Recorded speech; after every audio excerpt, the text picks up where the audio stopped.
ಈ ಒಂದು ಆಶೀರ್ವಾದ ಸ್ಪರ್ಧೆಯಲ್ಲಿ ನಮಗೆ ಯಾವ ವಿಷಯ ಬರುತ್ತೋ, ಏನು ಆಸಕ್ತಿ ಇರೋದು ಬರುತ್ತೋ ಅಥವಾ ಅನಾಸಕ್ತಿ ಇರೋದು ಬರುತ್ತೋ, ತಿಳಿದಿರೋದು ಬರುತ್ತೋ ತಿಳಿದೇ ಇರೋದು ಬರುತ್ತೋ ಅಂತೇಳಿ ಬಹಳ ಕಾತದಿಂದ ಕೂತಿರ್ತಕ್ಕಂಥ ಎಲ್ಲ ಗುರುಗಳಿಗೆ ನಮಸ್ಕಾರವನ್ನು ಸಲ್ಲಿಸ್ತಾ, ಯಾಕಂದ್ರೆ ಜೀವನನೇ ಹೆಂಗೆ, ಯಾಕಂದ್ರೆ ಬಯಸಿದ್ದನ್ನ ನಾವು ಯಾವುದು ಸಿಗಲ್ಲ ಅಲ್ಲ, ನಮಗೆ ಏನ್ ಸಿಗುತ್ತೋ ಅದನ್ನ ನಾವು ಅನುಭವಿಸ್ಬೇಕು. ಆಶೀರ್ವಾದ ಸ್ಪರ್ಧೆನೂ ಕೂಡ ಅದೇ ರೀತಿ ನಮಗೆ ಏನ್ ಬರುತ್ತೋ ಅದನ್ನ ನಾವು ಮಾತಾಡಬೇಕು, ಅದ್ರ ಬಗ್ಗೆ ನಾವು ಯೋಚನೆ ಮಾಡಬೇಕು ಅಲ್ವಾ.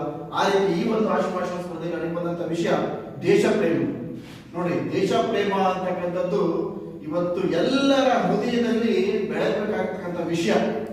ಇವತ್ತು ಪ್ರತಿಯೊಂದು ಅಷ್ಟೇ, ಇಡೀ ಪ್ರಪಂಚದಲ್ಲಿ ಹೇಳಿದ್ರೆ ಯಾರು ಆರೋಗ್ಯದ ಬಗ್ಗೆ ಅಲ್ಲ, ಇವತ್ತು ಜಗತ್ತಿನ ಎಲ್ಲರ ಆರೋಗ್ಯ ಕೆಟ್ಟೋಗ್ತಾ ಇದೆ. ಯಾಕೆ ಅಂದ್ರೆ ಬಹಳ ಇಂಪಾರ್ಟೆಂಟ್ ಯಾವ್ದಂದ್ರೆ ಮಾನಸಿಕ ಆರೋಗ್ಯನೇ ಇಲ್ಲ.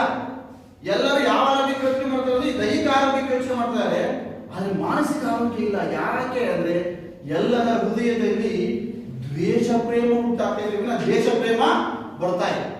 ಎಲ್ಲಿ ದೇಶ ಪ್ರೇಮ ಇರುತ್ತೋ ಆ ದೇಶ ಸುಭಿಕ್ಷ. ಅದಕ್ಕೆ ಇಡೀ ಪ್ರಪಂಚದಲ್ಲೇ ಅತ್ಯಂತ ಸುಂದರವಾದಂತ, ಅತ್ಯಂತ ಶಾಂತಿಯುತವಾದಂತ ಏನಾದರೂ ದೇಶ ಇವತ್ತಿದೆ ಅಂದ್ರೆ ಅದು ಭಾರತ. ಯಾಕೆ ಈ ಮಾತು ಹೇಳ್ತಾರೆ ಅಂದ್ರೆ ಅದೇ ಭ್ರಾತೃತ್ವ ಭಾವನೆ, ಸಮಾನತೆಯ ಭಾವನೆ, ಹೊಂದಾಣಿಕೆಯ ಭಾವನೆ, ದೇಶ ಪ್ರೇಮ ಇವತ್ತು ಏನಾದರೂ ಬೈತೆ ಅಂದ್ರೆ ಅದು ಭಾರತೀಯರ ಹೃದಯದಲ್ಲಿ. ಅದನ್ನ ಹೆಮ್ಮೆಯಿಂದ ನಾವೆಲ್ಲರೂ ಕೂಡ ಹೇಳಬಹುದು. ಅದಕ್ಕೆ ಭಾರತವನ್ನ ಪ್ರಪಂಚದ ಒಂದು ದೇಗುಲ ಅಂತ ಕರೀತಾರೆ. ಯಾಕೆ ದೇಗುಲ ಅಂದ್ರೆ ಇಲ್ಲಿ ಸಂವಿಧಾನದ ಪ್ರಸ್ತಾವನೆ ಏನಂತ ಅಂದ್ರೆ ಭಾರತದ ಪ್ರಜೆಗಳಾದ ನಾವು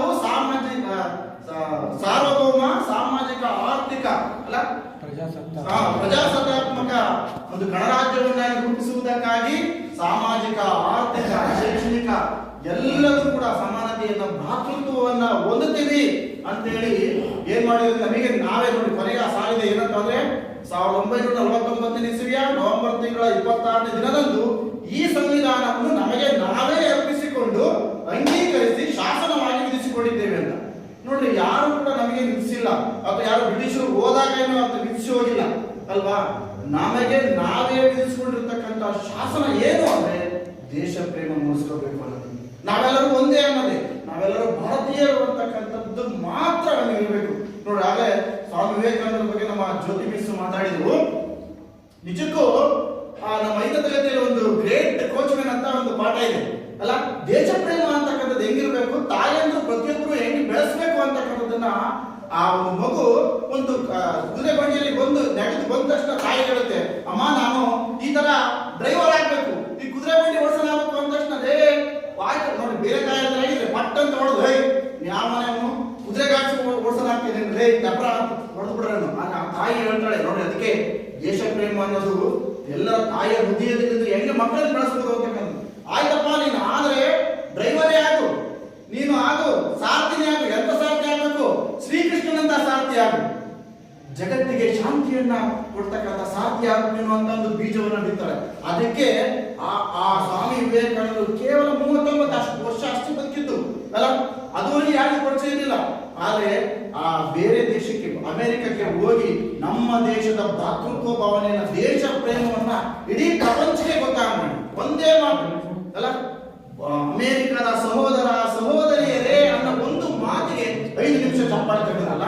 ಯಾಕೆ ಅಂದ್ರೆ ಆ ಸೋದರತ್ವ ಅಂತಕ್ಕಂಥದ್ದು, ದೇಶ ಪ್ರೇಮ ಅಂತಕ್ಕಂಥದ್ದು ಬೆಳಿಬೇಕು ಅಂತ. ನೋಡಿ, ದೇಶ ಪ್ರೇಮದ ಬಗ್ಗೆ ಮಾತಾಡಿದ್ರೆ ಸಂಜೆವರೆಗೂ ಮಾತಾಡಕ್ಕಾಗಲ್ಲ, ಈ 4 ನಿಮಿಷ 5 ನಿಮಿಷ ಸಾಲದೇ ಇಲ್ಲ ಅಲ್ವಾ.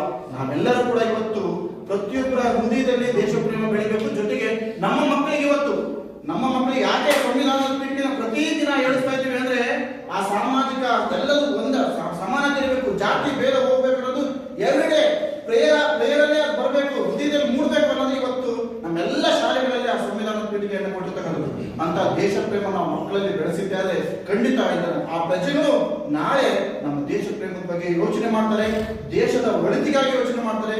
ದೇಶದ ಏನೇ ಕ್ಲೇಶಗಳಿದ್ದು ಕೂಡ ದ್ವೇಷಗಳನ್ನು ಹೋಗ್ಲಾಡ್ತವೆ, ಎಲ್ಲರೂ ಒಂದಾಗಿರ್ಬೇಕು ಅನ್ನೋದನ್ನ ಪ್ರತಿಯೊಂದು ಮಗುವು ಕೂಡ ಇವತ್ತು ಕಲಿಬೇಕು, ಕಲಿಸ್ಬೇಕು. ನಾವೆಲ್ಲರ ಆದ್ಯ ಕರ್ತವ್ಯ ಇವತ್ತು ಶಿಕ್ಷಕರಾಗಿ ನಾವು ದೇಶ ಪ್ರೇಮವನ್ನ ಮೆರೆದ್ರೆ ಖಂಡಿತ ಆ ಮಕ್ಕಳು ಕೂಡ ಕಲಿತಾರೆ. ನಾವು ಪ್ರೇಯರ್ ಆಗ್ತಾ ಲೇಟ್ ಹೋಗ್ತೀವಿ, ನಡೀತಾ ರಾಷ್ಟ್ರ ನಿಂತ್ಕೊಂಡು ಏನ್ ತೊಂದರೆ ಇಲ್ಲ, ನಿಂತ್ಕೊಂಡ್ರೆ ಸಾಕು, ಅವ್ರಿಗೆ ಗೊತ್ತಾಗ್ತದೆ ಅವ್ರು ಮೇಲ್ ನಿಂತ್ಕೊಂಡ್ರೆ ರಾಷ್ಟ್ರಗೀತೆ ನಾವು ಗೌರವಿಸಬೇಕು ಅನ್ನೋ ಅವ್ರಿಗೆ ಒಂದೇ